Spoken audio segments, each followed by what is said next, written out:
Col Lawrence Wilkerson, former Chief of Staff to Secretary of State Colin Powell, issues a dire warning about the looming threat of nuclear war. I'm going to give you two parts. The first part is a little history, and the second part is screaming current events. History. There have been hundreds of empires in the 5,000 years of human history we know something about. In the 3,000 we know a great deal about, with approaching modernity teaching us even more. There have been hundreds. All of them are gone. Every one of them. Every single one of them. The Persian, the Eastern and Western Roman, the Mongol, the Mughal, the Ottoman, the Third Reich of Adolf Hitler, even the empire upon whom it was said the sun never set, the British Empire, gone. Look at Britain today. Washington's poodle, if that. The one distinguishing feature of the current empire, your empire, America, for that is surely what we are, is we invented the means that no other empire in human history has ever had at its beck and call to extinguish human life. If you saw the film Oppenheimer, you know how we did it. It's a pretty good film, pretty accurate film. You know how we did it. That alone makes us unique, horribly unique, perhaps. Part two, the screamingly current events.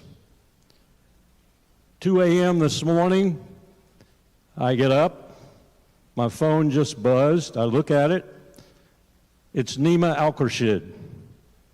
You may know him from a show called Dialogue Works.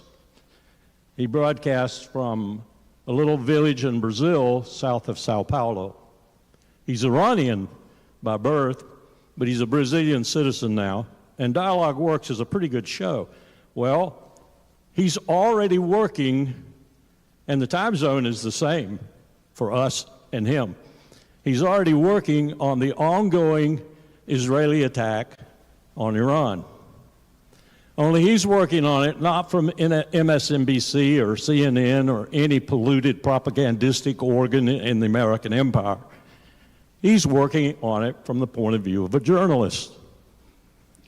And he's talking to people and he's talking to me, and we're texting back and forth, and I'm getting an update on the Israeli strike on Iran, which of course the whole world that knew anything about the whole world was waiting for, not eagerly, but certainly to see what would happen.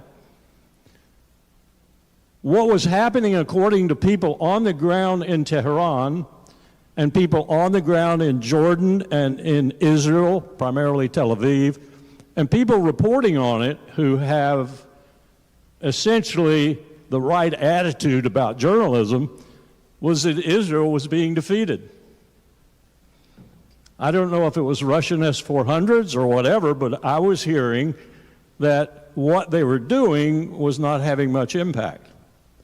Yeah, a few bombs went off, a few things, a few fires and so forth, but nothing of significance. I was even watching a video furnished me by one person who was in Tehran of Iranians out in the street filming with their cell phones.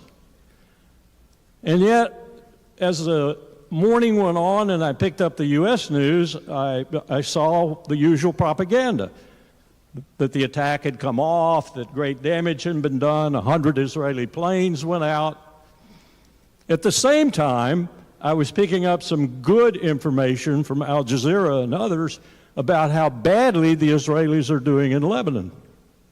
Frankly, they're getting their rear end handed to them. They're losing more people probably than the IDF at wartime in a tight period has ever lost. Well, why do I connect these two now? And here's the sad part of my message. I connect them because that is the arena right now, and don't forget Ukraine because it's one of them too, but this is the premier arena right now for someone using a nuclear weapon. Because unlike what I was hoping, that Israel would take what it's done and say it's over, and Iran would take what was done to it, which apparently was not all that bad, and say it's over. And this 11 times to the arena lawyer for Bibi Netanyahu, Tony Blinken, would actually succeed in doing something, and maybe we'd have a halt to this. But then as the train pulled into Moynihan, I started getting texts that were quoting what Netanyahu, Yoav Gallant, and some of the others were saying, and quoting what some of the Iranians were saying.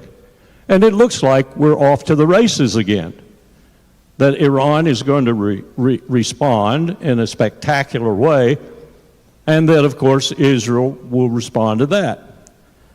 This is, to me, an ineluctable chain to an eventual use of a nuclear weapon. If Ukraine is not, the Levant, the Middle East certainly is. This is a very dire moment because you have this situation that could go off at any second. And I have no doubt that Golda Meir's comment to a BBC reporter in 1972 was accurate when he asked her point blank if Israel were in existential duress, would it use a nuclear weapon? And she, without batting an eye, said yes. I have no doubt Bibi Netanyahu is a far worse scoundrel than Golda Meir was. So that's the second part of my story. What do we do about that? We need to get out there. We need to do everything we possibly can to let our government know that not only do we want both of these wars to stop, we definitely don't want a nuclear weapon to be used. And that we will do everything in our power, even though we are operating as Israel's lawyer, to stop that from happening. Thanks.